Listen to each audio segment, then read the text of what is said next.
Alright guys, you remember, by the way, this is Katt Moss, you can see right here. Heard my remixes, maybe, maybe not. There's a SoundCloud, I might post a link or whatever. Anyways, you remember this beat from last time? Here, I'll just play it real quick.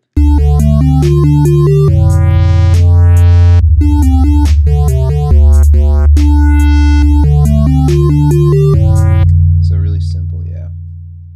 Alright, flip back over here to the rack.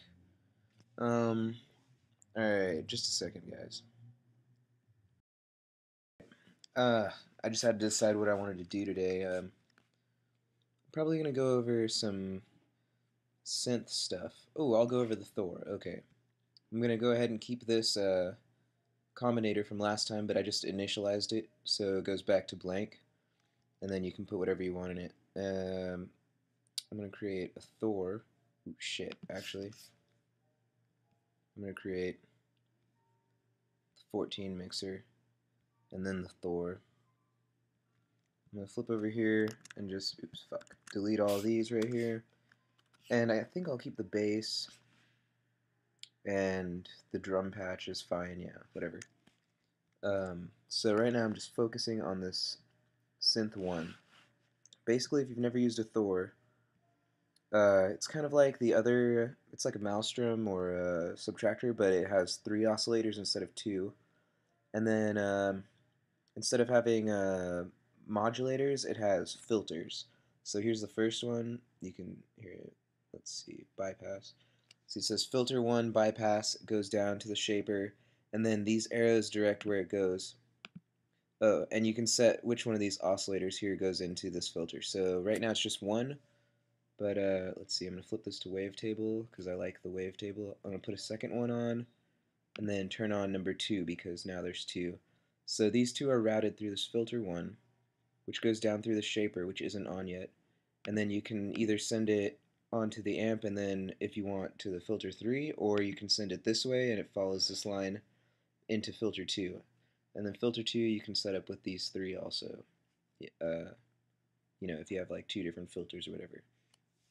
Okay, I'm just going to send it this way, turn on a low pass ladder, turn the frequency all the way up so we get all of the range of the frequency of these 2 oscillators, and then the resonance, basically just adds extra noise. I don't need that right now, so I'm not going to fuck with it. Okay, these wavetables. Let me turn one off so you can just hear it by itself. Throw up the keyboard here.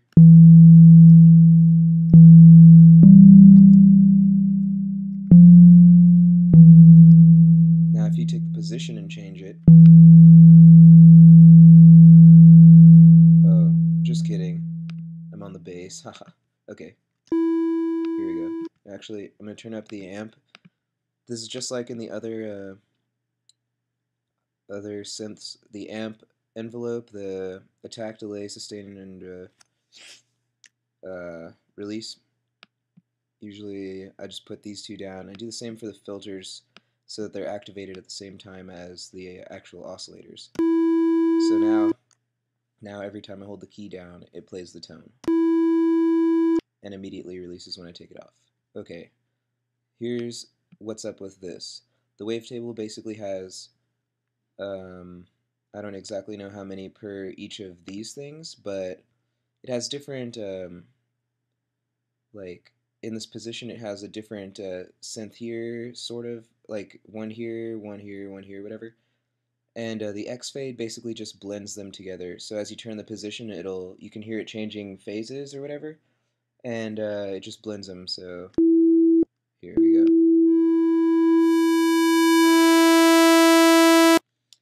Now if you click this X fade off, it doesn't fade between them, and you can hear it change very dramatically. I'll just play it real quick.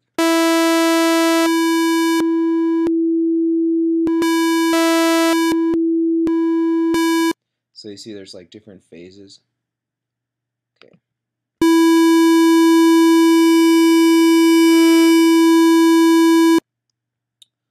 Alright, what I like to do is if I have 2 of the same thing, I'll take the tuning knob and just detune one of them just slightly, and it'll put, basically there'll be like a I don't know, like interference sort of between the two waves. Like if one wave goes like this, the other one does the same thing, but detuning it kind of shifts it a little bit. So they have a bit of a, I don't know, you can hear it. Here, let me just turn this back up to 0. Now listen as I turn it down.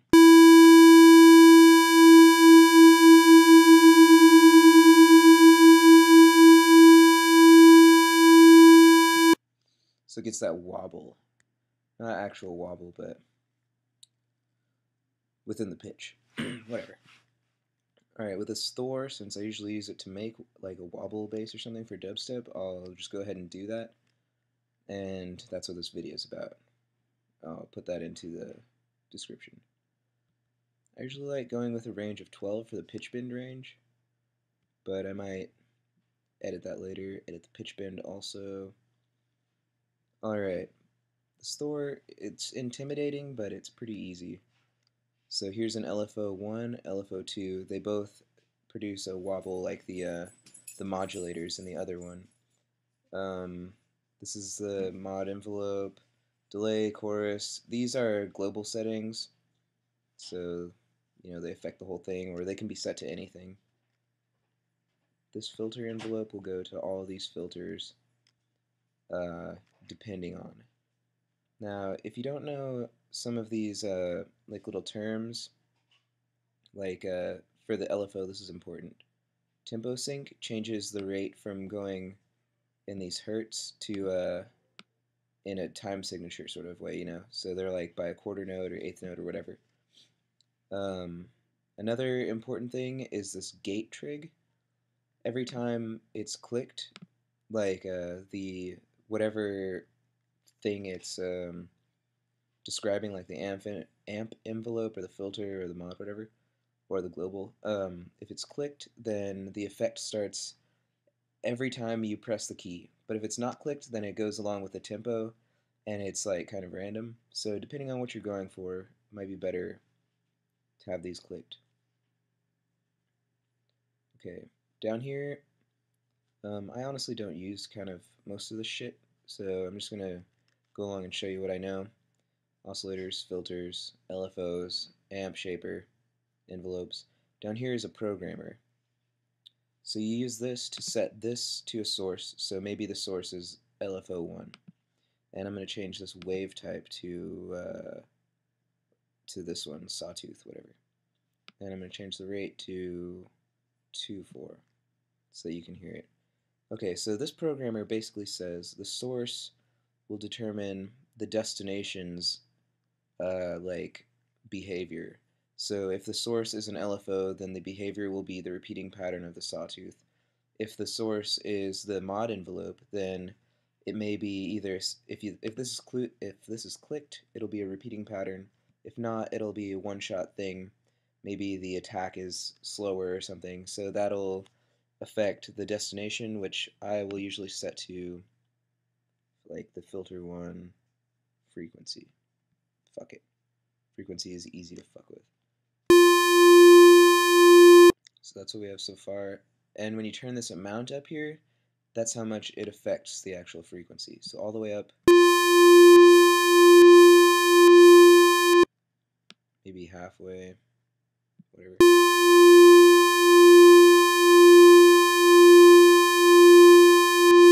So you can tell how it changes.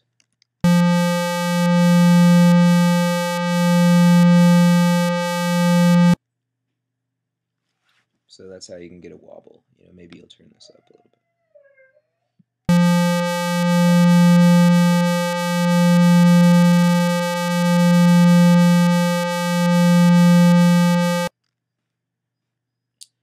Okay.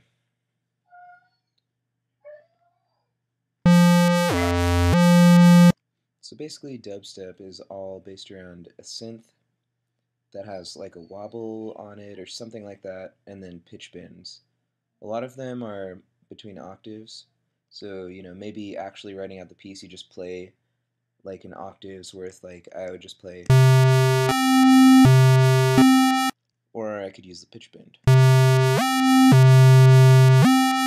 and get like that swoop in there. So I'm going to come over here and write something out. I'm going to start with really simple drums because I like to do that.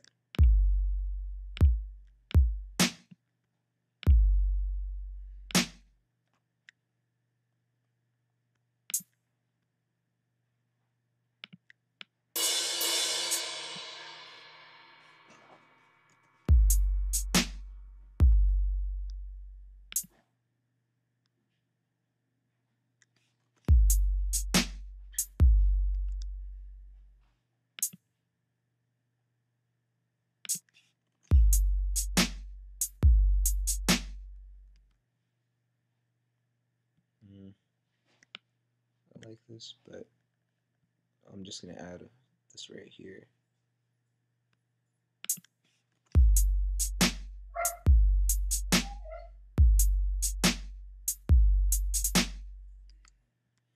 Then maybe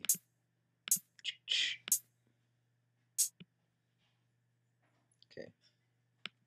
So these will be the drums. Paste them out. Turn the loops. It's already on, okay.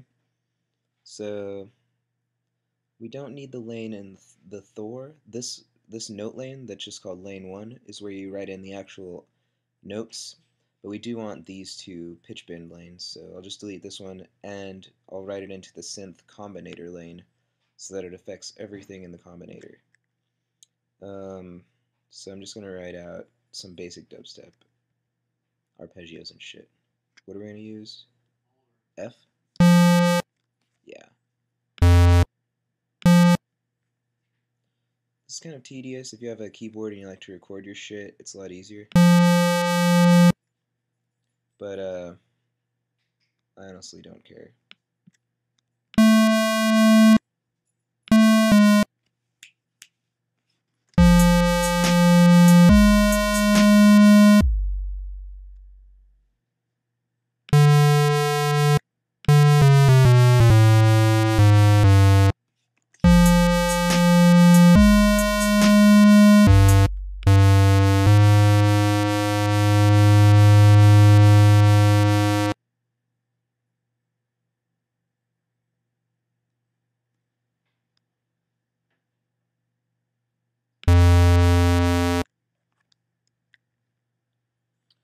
Okay.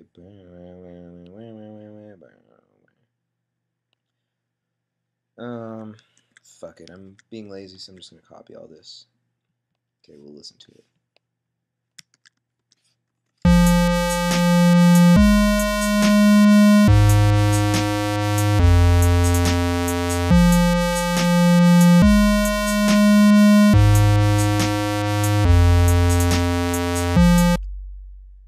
Okay, I'm gonna turn the loop here, put it in here. Also gonna zoom in a bit. Oops, that's too much. Okay.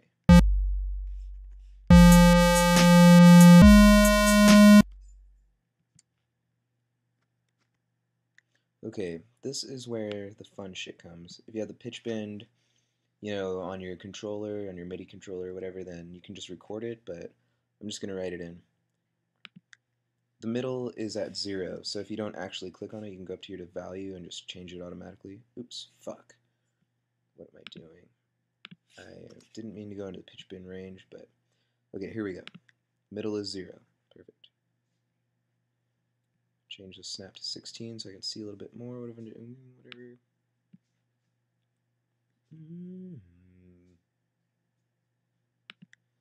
Put another one here, and then turn it all the way down. That might be too fast. I'm going to extend it a couple more. Nope. It has to be an even number. I forgot we're in 16th notes. I'm actually going to switch to 8th notes because that'll be easier.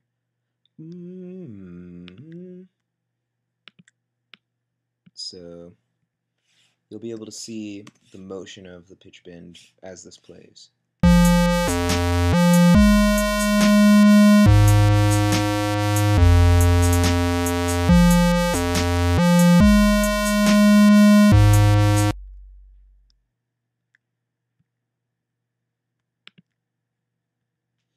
Okay, for this part, I want the pitch to go up, but not 12 steps up. or whatever. So I'm going to change this to like, what? Maybe 3.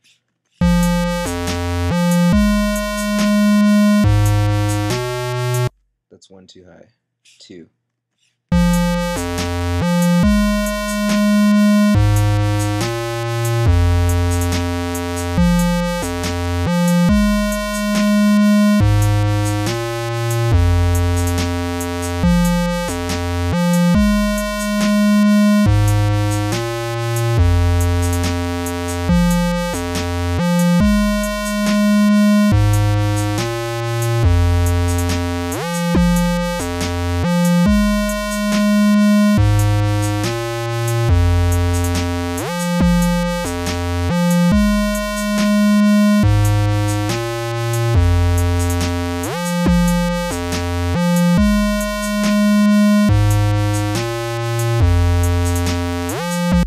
Simple as that. Just throw it together, write it out. You know, this took what, 10 minutes?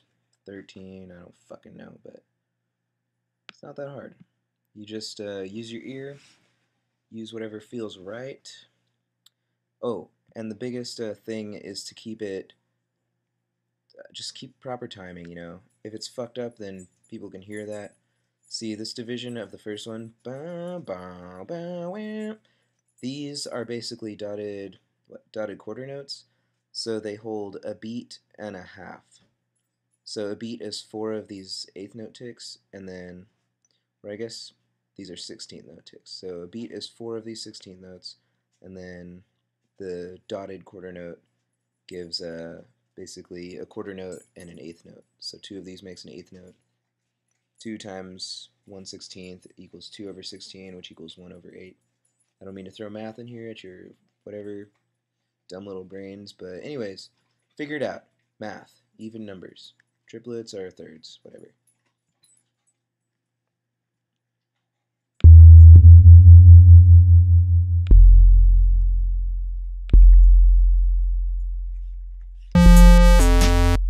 Oops.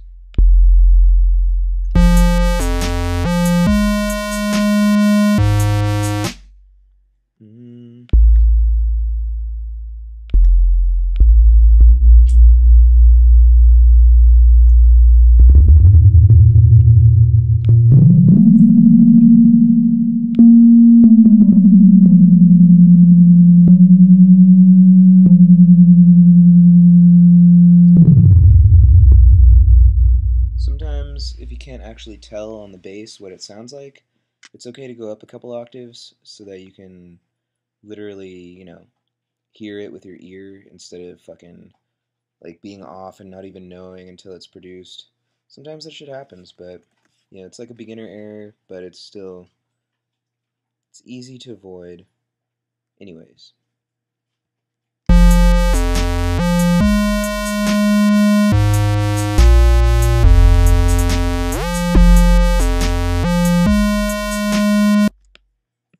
So that's easy enough. On a Mac, if you hold Alt, well, if something's selected and you hold Alt and click it and drag it over, it duplicates it like that.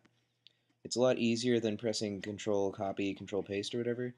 And plus, during a playback, if you press Control Copy, then it doesn't actually copy it, so you can't paste it. So it's a lot, you know, it's very, you know, useful. Here, I'll show you during playback. I'll show you the alt drag version.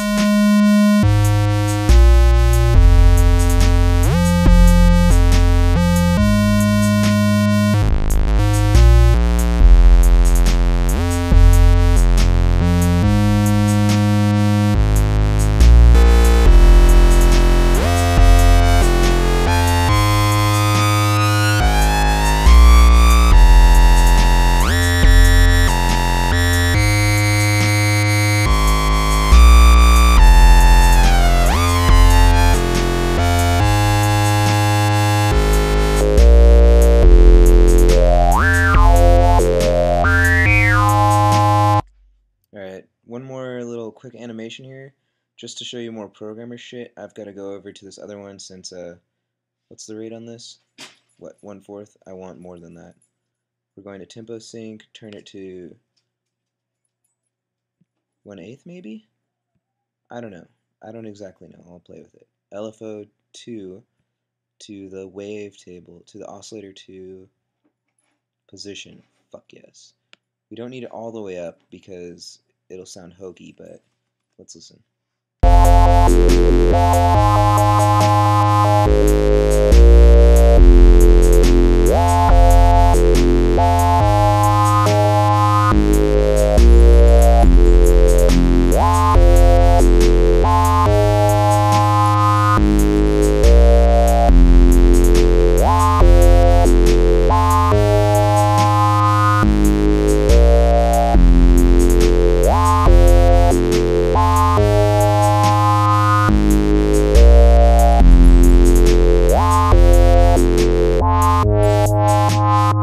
I guess the problem with the first LFO was that the frequency was turned all the way up. If you turn it down now, every time the sawtooth goes up, you can tell it'll go up here, and then just jump back down and go up. So that's how you get a good wobble. I'm stupid. Okay. If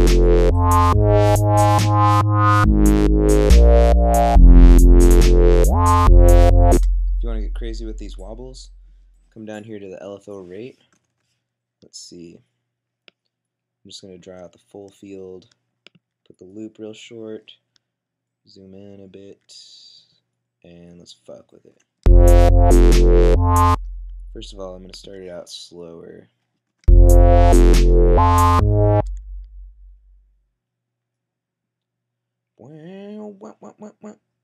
Is that how we want it?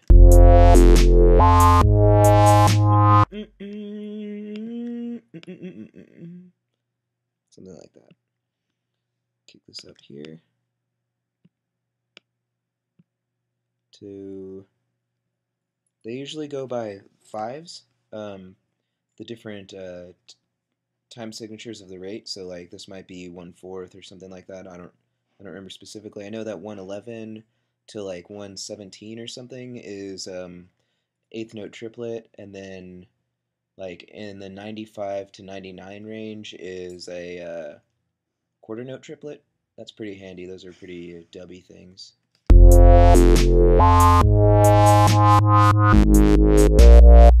surprises me that this is kind of triplety, but I like it. Okay.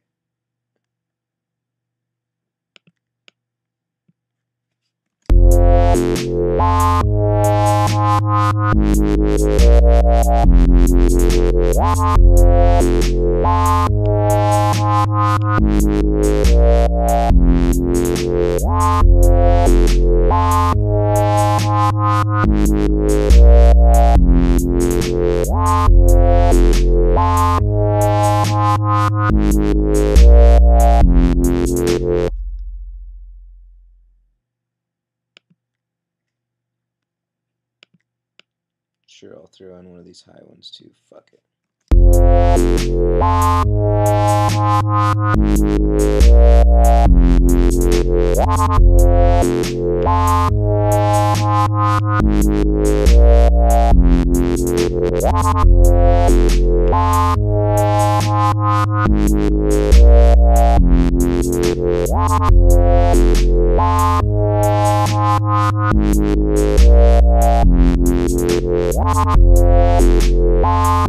I don't know about this last one.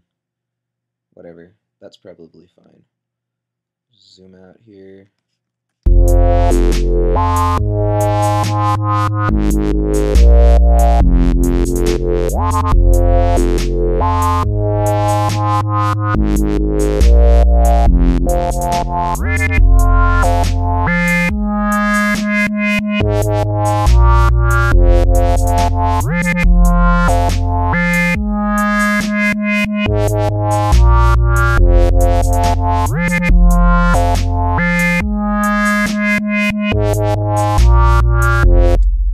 Anyways, that's all I have for today. Thor, like a crash course, wobble, some filter shit, some programmer shit. Alright guys, thank you very much.